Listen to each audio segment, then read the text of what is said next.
Hello, everybody. Welcome to the latest episode of FPL Affairs, the podcast that discusses our 9-month-long love affair with FPL, including the ins and outs that keep us awake at night.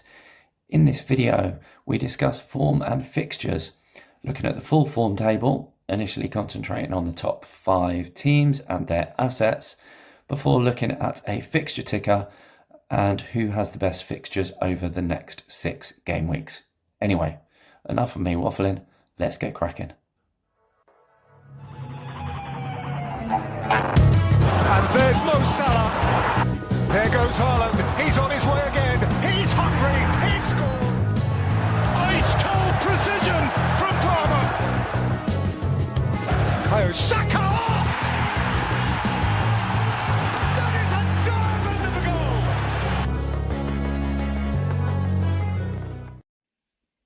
Hello, welcome to the latest video of FPL Affairs with me, Matt, aka The Veteran. Alongside me, as always, my co-host Jack, aka The Master. How are you? Yeah, I'm good, mate. You? Not too bad. Not the greatest of weekends. Been a Newcastle. strange feeling. We'll go on to that, no doubt, at some point in either this video or the next. What about yours? Well, Southampton are still rubbish, but a slightly more respectable rubbish than the week before, so that's nice to lose True. 3-2 instead of 3-1. And I have seen a particular table that does appear different, which again I we'll cover know. later. I'm really excited to not see us right at the bottom of the table, so I'm just excited to look at it. Right, so this week's videos are swapped around a little bit. We normally start the first one with a game week review, which we're not going to because our main topic this week we want to talk about, which we have been gagging to talk about for the last few weeks, is form versus fixtures. So that's going to be the focus entirely of our first video.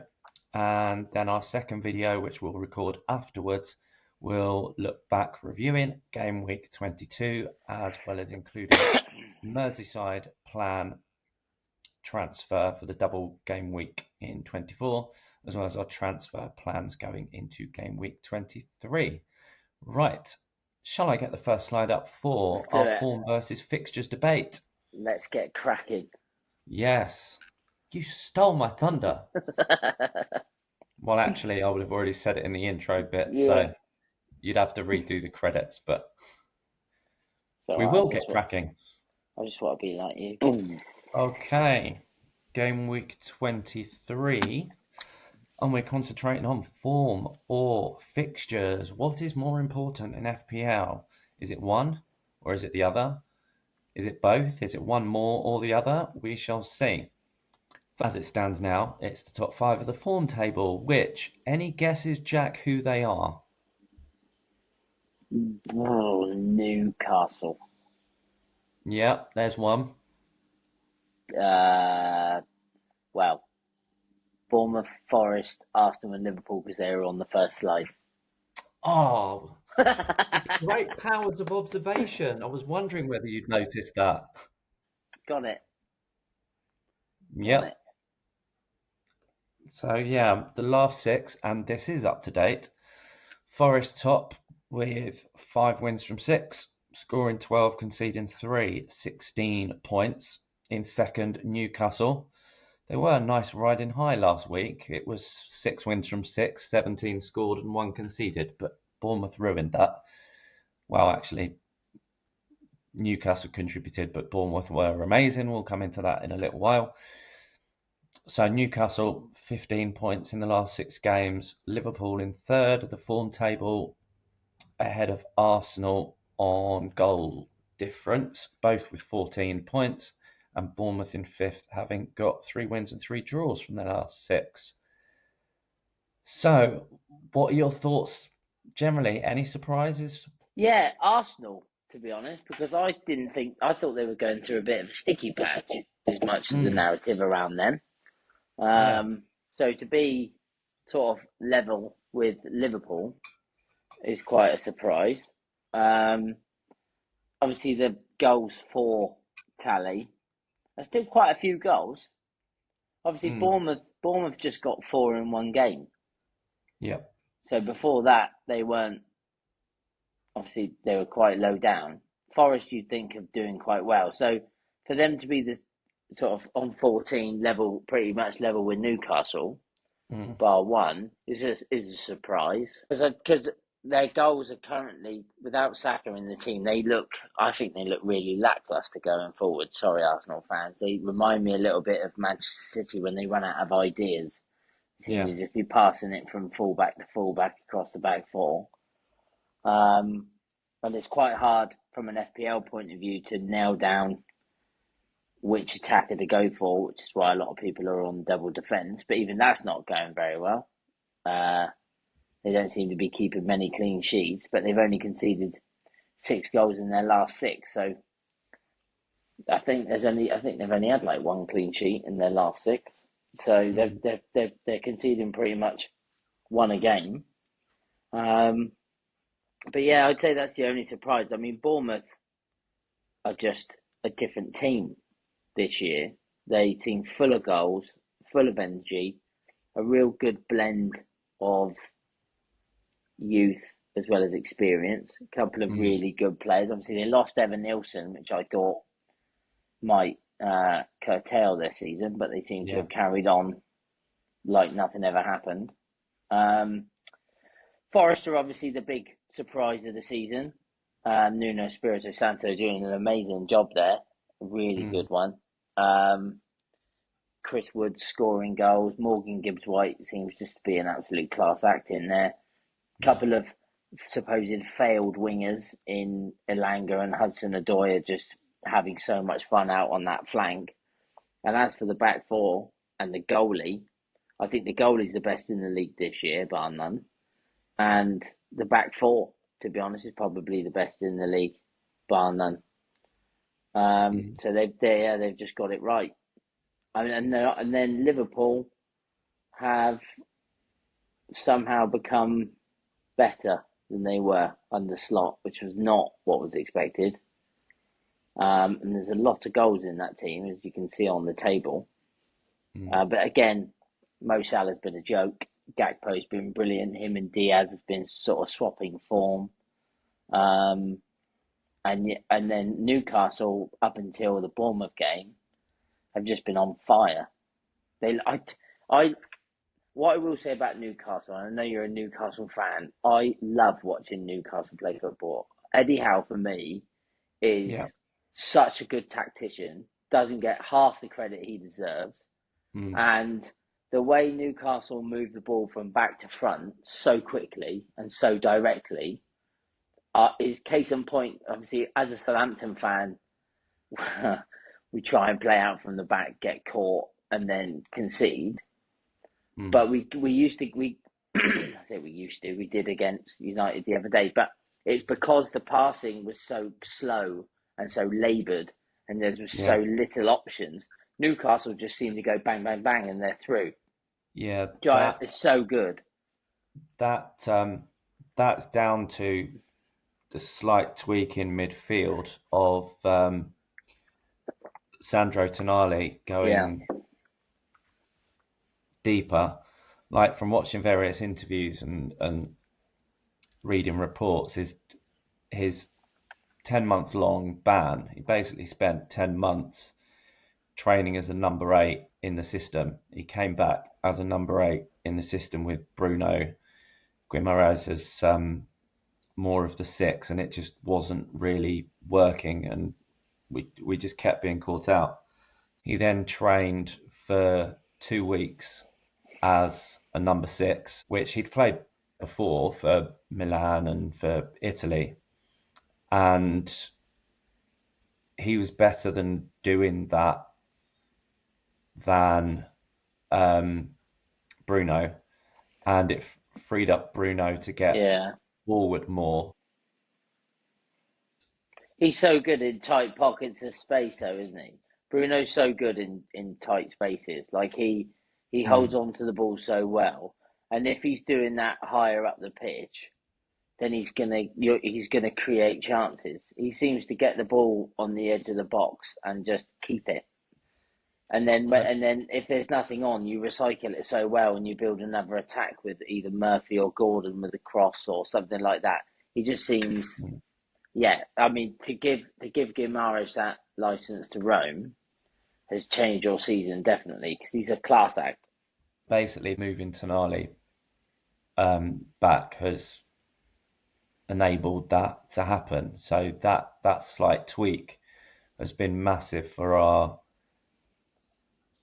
transition. And well, Eddie Howe's teams have been known for how physically fit, and how much energy and fitness levels they have, and just the off the ball work and outrunning opposition. Recent games have shown the top three across both teams for running has been Joe Linton, Bruno, and Tonali. Yeah. They've just got so much energy and legs, and even Tonali being the number 6 will get forward and be on the edge of the area of the opposition. But if the ball gets turned over, he will get back so quickly. He can read it so well and get back to our box so quickly. And he's followed by the others. They're really capable of doing that. Where Bournemouth got us numbered at the weekend was, like you were saying about how quickly Newcastle can get from back to front with the transitions.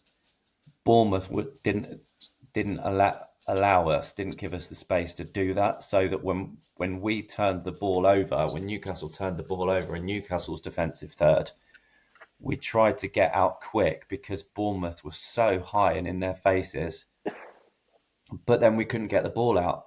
Like 2 of the goals were gifts because we won it in our right back area, tried to switch it across to the left, and Bournemouth intercepted it in the middle of the field, and then they've got acres of space and went on and scored. I think, as the commentator put it quite well, Bournemouth did a Newcastle on Newcastle, if that sort of makes sense. They look really good, Bournemouth. I mean, they again are a bit. I said in the FPL Affairs chat that if it weren't for Nottingham Forest, a lot more would be being made of Bournemouth this season. Yeah. Because for me, obviously, Forest have had poor seasons over the last few seasons, but hit a vein of form late on last year. Whereas Bournemouth, but Forest have spent big. They've spent money. They've bought loads of players when they came up, and the squad has been sort of whittled down after that, and they've added to it a little bit. But Bournemouth, from what I know, they haven't spent big. They haven't gone out and made marquee signings like Forest did. They're just genuinely a well-coached, well-drilled team with really decent, with like just good players. Like Lewis Cook, for example, in midfield. He's been, and to be fair, Forest have got Yates. They're just good, old school, solid CDMs and centre mids that put themselves about, and just I just really like the way Bournemouth play football, and they deserve to be on this form table based on their results. Yeah, that's for sure. What I didn't actually realise until watching the game on TNT Sports on Saturday was that Bournemouth themselves were on a 10 or 11 match undefeated run. So I think are they within like a point of Newcastle now? They're fifth on the form table here, but that's only on the last 6. If that was stretched further, they'd be higher up than 5th. I think in the actual Premier League table, they're like 1 or 2 points behind Newcastle, I think. Yeah, one point. One, yeah. 38. We're on 38, they're 37. Well, Saints are on 6, so let's move on to the next slide. Yeah, I've got on the next slide some of the assets from each team, not all of them. We'll see if we can spy the ones that aren't on there. Pretty sure the whole Forest 11's on this one. Well, goalkeeper and back 4 for sure. Yeah, because they're just good budget options at the end of the day. Like, and same with Newcastle. the beauty of Newcastle, Bournemouth, and Forest doing so well is they're just cheap. Like you've got Aina, for example, versus Kirkes versus Lewis Hall, and then you've got Trent and Gabriel. Like the price difference between those five is massive. If you can get Lewis Hall for, I think I picked him up for 4.3. I think you did the same. Kirkes is around 4.5. Nico Williams is currently 4.3. It's just such good budget options. Gibbs White, Elanga, and Adoy within 6.5 million. I think Elanga is like 5.5, like super cheap. Same with Cliver and Semenyo are cheap. So it's and Gordon and Murphy. Murphy's so cheap. So they're just good budget options, and they're producing the similar returns to a Trent or to Gakpo. Chris Wood, I think, is the second. Until Haaland scored, I think he was like the highest scoring forward this season, or something like that. No, who scored to go second? Can't remember who it was, but I think he's in the top 2 or 3. Him, Isak, and Haaland. Yeah. So there's just good value in all those teams. But Yeah. I think not on this list. I think it's a good option. Because there's a couple. Yeah, obviously Salah's not on need it. to go on or go off. Yeah, like Salah's not on it. Yeah, I think he doesn't really need mentioning. Doesn't need to be on it, yeah. And then obviously Jesus is injured. Yeah. And then I guess Hudson-Odoi may be in that Forest pretty much 11. And then Justin Kluivert for Bournemouth is probably a good option. I thought the hype over Gabriel Jesus was it's a bit like Noni Madueke earlier on in the season where he had like a hat-trick and everybody clamoured to get him in. Jesus scored 5 goals in 1 week against Crystal Palace. All of a sudden he's like a must-have. He's a real flash in the pan sort of forward, so I didn't really understand. I didn't have any desire to go for him anyway. But I mean, Isak's run of form was going to come to an end at some point, because he scored 8 and 8, didn't he? I think. Yeah.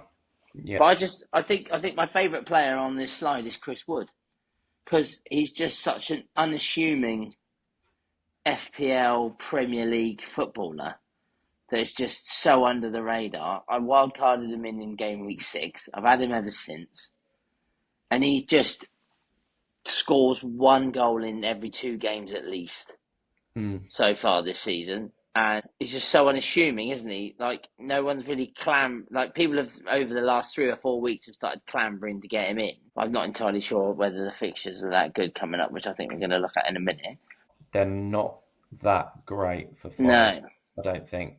And it was like captaincy this weekend, just gone, all the weighing ups. And yes, he had Southampton at home, but lots of the other premium, Salah, Palmer, Isak, were more popular because they've got a higher ceiling, whereas form versus fixture. Yeah, whereas Wood was sort of, he gets you 1, occasionally 2 returns, but that's it. Yeah. Whereas a lot of the others are potentially, 3 or 4. And to be fair, like, he stayed true to that, didn't he? So he obviously got a goal and an assist, I think. But yeah, I mean, I have owned him since game week 6, but very rarely has he hit like double figures. Like, it's normally like an 8 or a 9, although he is a bit of a bonus point magnet. Yeah, because of how Forest play and because he's so clinical, and a lot of the times when they've won by like a 1 goal margin, and if he scores it, therefore he's got the winner data BPS for the winning goal, so therefore he gets it and he doesn't lose any points for wayward shots because he's so clinical. There's also not a lot of rotation in Forest, Newcastle and Bournemouth either, is there? Which is, again, a great reason so you've got good form assets there's no rotation, they're cheap, and they're obviously, like I just said, in form. So they're no-brainers in every team, really. I think, obviously, I've not gone for Bournemouth. I've gone for Chris Wood in triple Newcastle. But when Forest's fixtures get better again, and I'm also thinking about when I'm going to wildcard, when I do Yeah. wildcard, I will be getting the Forest goalie, because he's just the best goalie in the Premier League, in my opinion, this season. Well, there's three goalkeepers on this slide in Sales, Allison, and Raya, which we'll talk a bit more on. So I don't want to get sidetracked now on them when talking about fixtures and transfer plans. So they may well be for the second video. But yeah, there's a large number from these form teams. Liverpool. So on the Liverpool slide, and we'll cover these actually. When we do the derby, the Merseyside double. So those were the top 5. This is the sort of form table of the last 6, Hey, all 20. And for those that can't see or haven't noticed, Jack's celebratory wahey was because Southampton are not bottom. They have 1 point in the last 6, and Leicester and Leicester have 6 defeats from 6. Look at Tottenham though. That's just craziness. And United. That's just Man United crazy. as well. That's so bad. Anyway, Palace jump off the screen here as well, because they were like dead and buried game week 12. Like, they were shocking start to the season. A bit similar to Newcastle, but not quite. Newcastle weren't quite as bad. But Palace looked miles off it. Selling Elise and Anderson and like, they just looked miles off it. They couldn't score goals. They couldn't create chances. They just looked. I've watched a few Palace games, obviously remembering the glory of the Mateta and the Eze captaincy of last season, which saved my season. And they just looked miles off it. I think Eddie Nketiah went there on loan. I'm not sure if he's on loan or he's been sold, but he's there. And since he got injured, actually, and Mateta's come back into the side, they've looked like 20 times better. They look brilliant. I obviously went for Sarr over Eze, because I think he was injured at the time, and over Mateta. So I've gone full Strand Larsen all over again and gone for the wrong one because he was cheap.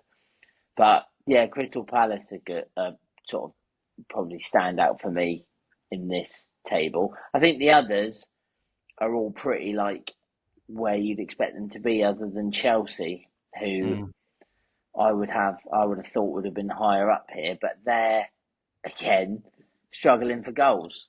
And I own Nicholas Jackson, who couldn't hit a barn if he was stood in one at the moment.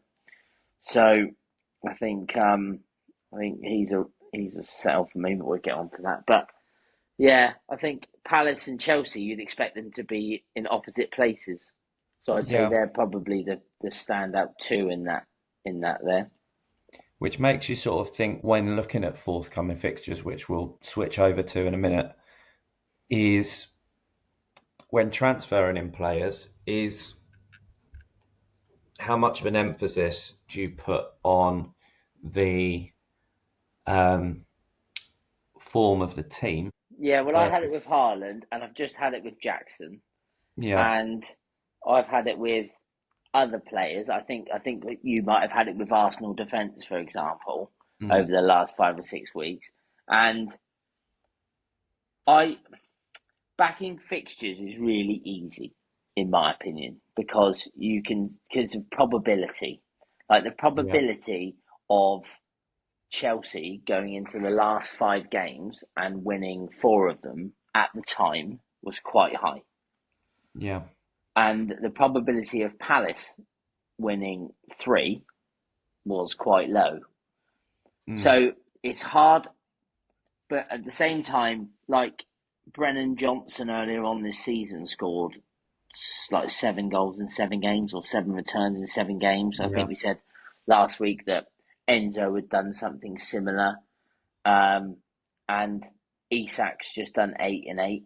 Like, it's really hard to predict when form's going to swing, but it's very easy to look at fixtures and look at probability, and so therefore having Haaland for like Leicester, Wolves, Ipswich, Southampton, and Brentford, or whatever run it was, but it was something like that, and for him to not score in any 5 of those games is just absolute madness. If anybody would have said that to me before that run of 5, I would have just said this. Well, in fact, I did. If you go back to the episode, I would have said, "There's no way. There's just no way he's going to do it. No way he's going to blank." But he did, and that's why form's hard to predict. Fixtures are easy to predict. And you don't know when a team is going to have a sudden uptake in form. You don't know when teams are going to have a sudden down.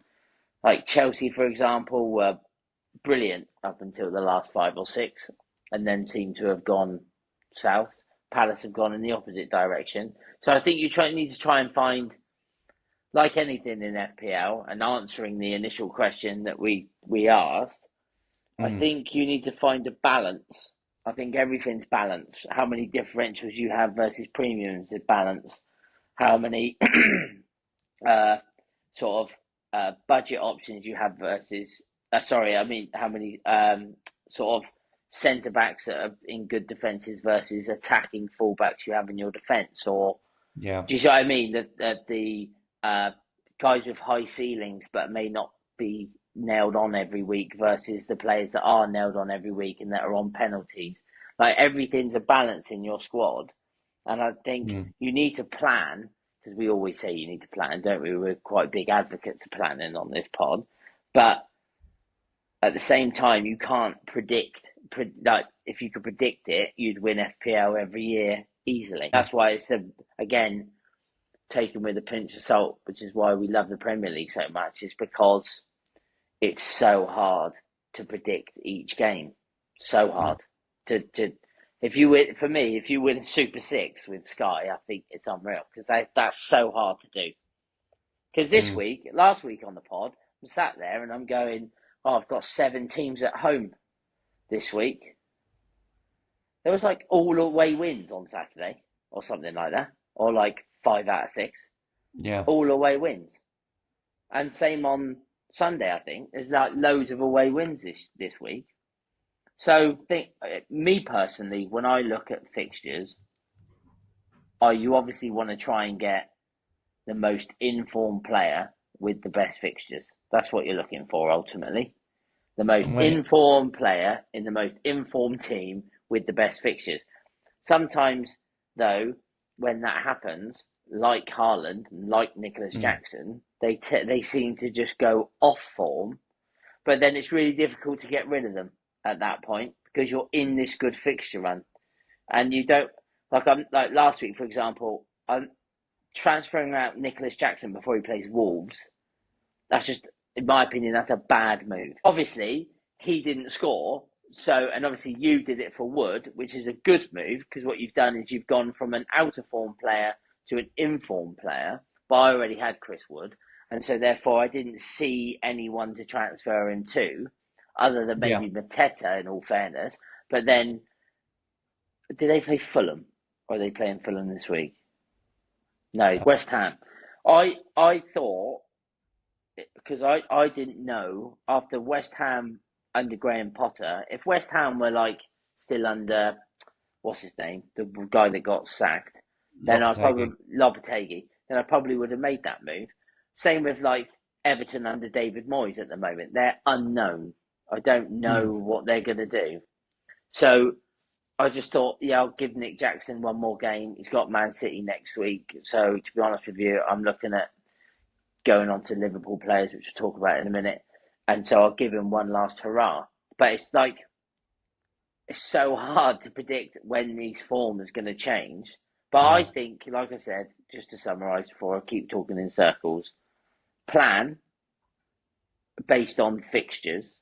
Yeah. And obviously take form into account. And the ideal scenario is that you get an informed player in an informed team with great fixtures. But if I were to choose fixtures over form, if I was to choose one, and I think you need to remove premiums from this, because they're premiums for a reason. Yeah. Salah can score against anybody. Do you know what I mean? Isak's banging them in against everybody. Like, with premiums aside, then I think, in my opinion, I would choose fixtures over form. Because the likelihood is that someone's form is likely to get better in good fixtures, and the likelihood is someone's form is going to get worse in bad fixtures. However, for me this year, Haaland, Jackson, obviously Arsenal defence, Gabriel, players like that, seem to have got worse during their good fixtures. So this season for me is like a minefield. I don't particularly know what to do. So don't listen to me, but that's what I do. Yeah, you summed it up well at the beginning. So I'm not going to repeat that, but you're going to have some players that are racking up FPL points, but are in teams that aren't doing so great. So you may have a player on form, like Cunha. Yeah, in a tip, like he's had an amazing season, yet Wolves have not been great. Yeah. Other than him, so he's a sort of example there. When Wolves fixtures turn again, and I've got a funny feeling it's something around about 27 maybe, Wolves have got an amazing run, and it wouldn't surprise me if people then suddenly do a jump off one of their forwards straight back onto Cunha. Yeah. Or onto Cunha if they didn't have him in the first place. Initially, yeah. He's definitely on my watch list over the few weeks until his fixtures improve, just to see how he ticks along with those. But yeah, I think out of form players even in teams with good fixtures, it's hard to say. But anyway, we spoke a lot about. But just quickly though, but say for example Tottenham, right? Yeah. Who are obviously third from bottom in the form over the last 6. We're about to play, I don't know, Brentford, Everton, Ipswich, West Ham, and Southampton in their next 5. Would you not transfer in like Solanke? No, because he's injured for 6 weeks. If he was fit, you know what I mean, you silly boy. Yeah, I know. Yeah, but you know what I'm saying. Like, I don't know, like a Kulusevski or a Kulusevski or a Brennan Johnson, or if Solanke was fit. Yeah, because I would. Because, like I said, the likelihood is that their form is going to pick up, and you want to catch the up, and then you want to transfer them at the top before the down, and go on to somebody else that's about to go up, and then your rank then basically follows suit. Right. We'll move on to the next 6, a fixture ticker, which hopefully this loads up successfully well enough on here. So loading up Fantasy Football Hub fixture ticker for game weeks 23 to 28 included. Now, what you need to take into account with these is at the moment it's currently sorted by easiest overall fixtures, taking into account both a team's attack quality and their defence quality. So Liverpool are at the top because, well, they've got a 5-star attack and a 4.5-star defence, and they've also got a double game week. In that, Spurs have got good fixtures, but then, well, the defence is 1.5 stars. I think he's lucky to get that. Yeah, Fulham are up there. This is based on predicted points over the next 6 games. I would say, what stands out to you? Well, like I said, Spurs. That's what I mean, Spurs. Like, I'm looking at that. Leicester, Brentford, a potential double in 25, Ipswich, City, and Bournemouth. Now, you've got to take Bournemouth with a pinch of salt, because, like, they're on fire. But, again, by that point, they might be out of form. You don't know. City seem to have obviously just thrashed Ipswich, but then they're like roulette this season. You don't know really what you're going to get with them. Plus Spurs are a bogey team for Man City. Yeah, and just got Pep's number. And then Ipswich and Leicester can't keep a clean sheet to save their lives. Neither can Southampton. We're very much in the same boat. And then United in 25, again, apparently right now they're the worst Man United team ever, which they are, in all fairness. So looking at that, like I'm thinking, you'd bring in a Spurs player or you bring in a Fulham player because again you get good budget options at Fulham. Like I'm certainly keeping hold of Robinson at Fulham, and now Everton have got a double and they're under a new manager. There's a chance. This is what I was saying about catching the uptake in form. Yeah. There's a chance that if Everton right now are fourth on the fixture ticker for overall under a new manager with a double game week, with Brighton, Liverpool, Leicester, Palace, United, Brentford and Wolves, well, the only stand-up tough fixture in there for me is Liverpool. The rest could easily be sort of threes on the fixture ticker, or they could even be twos. So, yeah, I mean, Everton right now, if you were to go for an Njai or a Calvert-Lewin, if David Moyes can get them scoring goals, and they do a Bournemouth, let's say, and they go on a run and get out of the relegation zone or out the trouble at the bottom of the table, then you catch that. Do you see what I mean? Like you look at that table and you look at the form table and you see where they are and you think, I'm not touching them. But then you come here and you look at their fixtures and you think, I quite fancy a punt on a Ninja. Like so and what is taken with a pinch of salt looking at this is that Spurs and Fulham are quite largely up there because of the possibility of the double in 25. If that possibility of the double was removed, it would leave Spurs with Manchester United at home and Fulham with Nottingham Forest at home. Yeah, which and is you not wouldn't so good. necessarily be going, they're tasty fixtures. Jump on, so they'd be further down.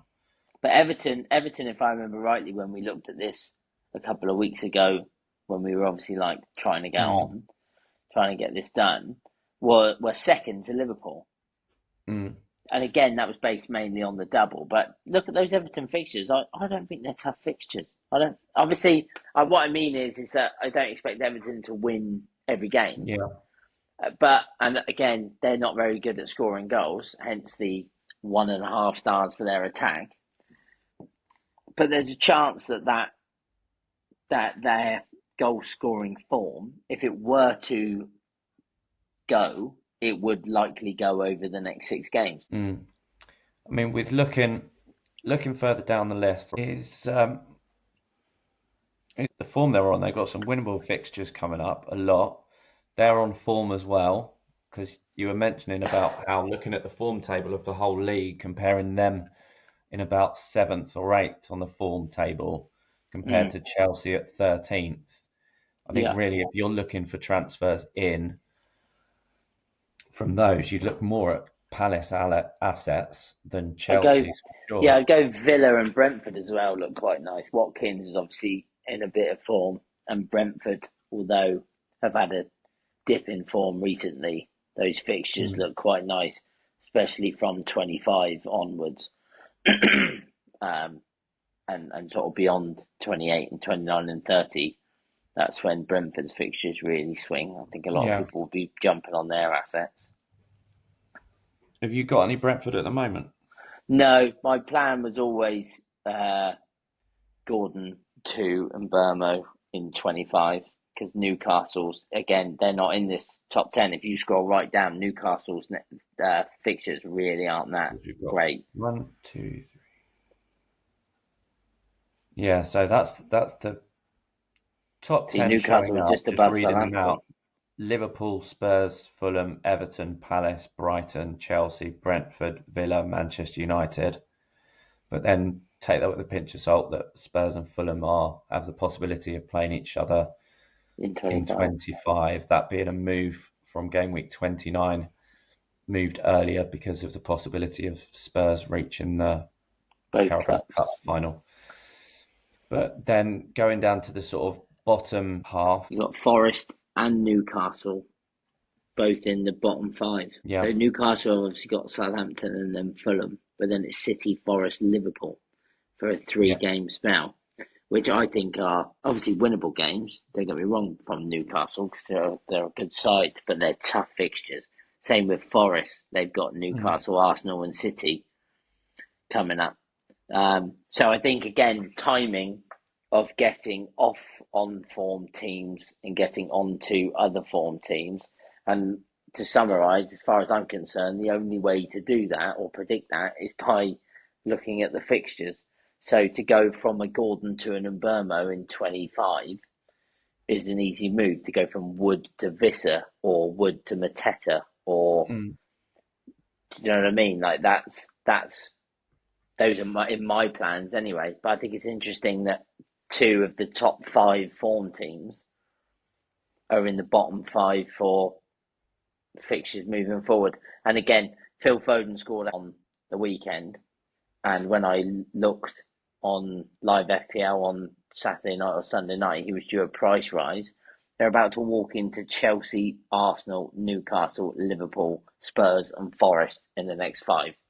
As fixture runs go, I'd probably say that's one of the hardest fixture runs you could have. So I will not be rushing to get Haaland back in anytime soon. Yeah, because it's echoing briefly what you said, is that those top 5 teams for form, 4 of those 5 are in the bottom half of the table for the fixtures over the next 6 game weeks.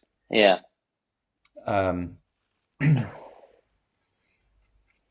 Although Bournemouth shouldn't be underestimated, which we've already said.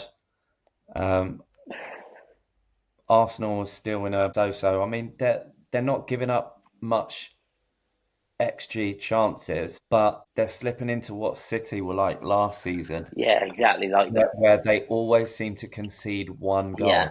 Yeah, they're like allergic to keeping a clean sheet. Which brings into the debate, which we'll go on to in our next video, about Arsenal defensive double-ups. But yeah, you've got to look though, taking into account form of Forest, Newcastle, Arsenal, Bournemouth. Yes, they're coming up with tricky fixtures. I'm sorry, sir. But even Forest though, second bottom, Bournemouth away, that is going to be tough because the form Bournemouth are on, should I say. Brighton's definitely winnable. Fulham away, they pull a decent defensive performance. They're quite capable of getting something there. Newcastle, they'll get nothing from. No, to be fair, they won at St James's last year, 3-1. But we've played them twice this season, both times at the City ground. We drew 1-1 in the League Cup and beat them on penalties, and we beat them there 3-1 in the league. So I'm certainly not fearing Forest coming to St James's Park at all. Just as long as. Were you fearing going to Bournemouth though? At home to Bournemouth, I didn't see it as easy as lots of people on social media were saying. So I was like, well, Bournemouth and I think going away to Bournemouth this season needs to be recognised as difficult in the bracket. Going away. That going away to Brentford. Yeah, I was just about to say. Because the beginning of the season, that was just like, away to Brentford that season. It'd be like Brentford scoring goals for fun at home. And that's finally got recognised as a tough fixture on fixture tickers. And now I think Bournemouth needs to as well, because they beat Arsenal at home. They beat City at home. They, I think, drew with Liverpool at home. Yeah, they've taken points off all of the top 6 this season, I think, or something along those lines. Yeah, I think I saw a stat. Yeah, they definitely deserve credit for that. I'm going a bit off tangent, but then Forest do turn into difficult ones of away to Newcastle, home to Arsenal, home to City. So to summarise then, would you go, in a one-word answer, would you go form or fixtures? 4 more fixtures. On the fence. Yeah, on the fence. I'd go fixtures. The reason I said on the fence was not because I can't decide. it was more to emphasize that it's not one or the other. Mm. It's a balance of the two. Hence why I went for on the fence Yeah. sort of So analogy. your answer is balance, both. Yeah, both. But regarding form, I'd say you arguably when with transfers you want to look at the form of the player is marginally more important than the form of the team they're in. Yeah. I would say with that. Yeah. But yeah, so I hope that aspect of debating form versus fixtures and trying to establish a balance between the two, because fixtures do become easier, and I think actually going is a lot when teams are on form and they're playing with confidence. They go into games with no fear and routine, and they don't necessarily need a load amount of training of it, and they've just got that self-belief and rhythm. That's certainly where Bournemouth are at the moment. Yeah, that makes fixtures a lot easier because they've just got the rhythm to go into, take that form into fixtures against anyone, Mm. Yeah, really. definitely. Yeah, So definitely. I would say I'm sort of balanced on the fence, but maybe leaning slightly towards form. Well, I lean slightly towards fixtures, so we've ended up creating more questions than answering. Mm. But yeah, Oh, we're back at the overall, bottom of the table again. this this image taken as a snippet from Holly Shand, just with a sort of taking form and fixtures into account. She did a sort of overall table, which I think she said it came from Fantasy Football Hub at the time. But yeah, it came up with Newcastle, then Liverpool, then Forest, then Arsenal, then Fulham, and Man City up at the top six, so to speak. But anyway, where you can find us on Twitter or X, FPL Affairs, Facebook group. The group, we have managed to get the name changed to FPL Affairs. So if you want to find which Facebook group is ours, just search FPL Affairs. YouTube this channel at FPL Affairs, and Spotify, the gibberish link in the details at the base of the info to the YouTube channel page thing.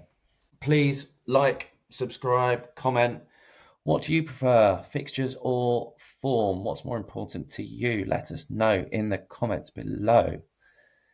Jack, any further additions, final thoughts? No. No, none. I think I've said far too much already. No, just thank you for watching. Please like and subscribe.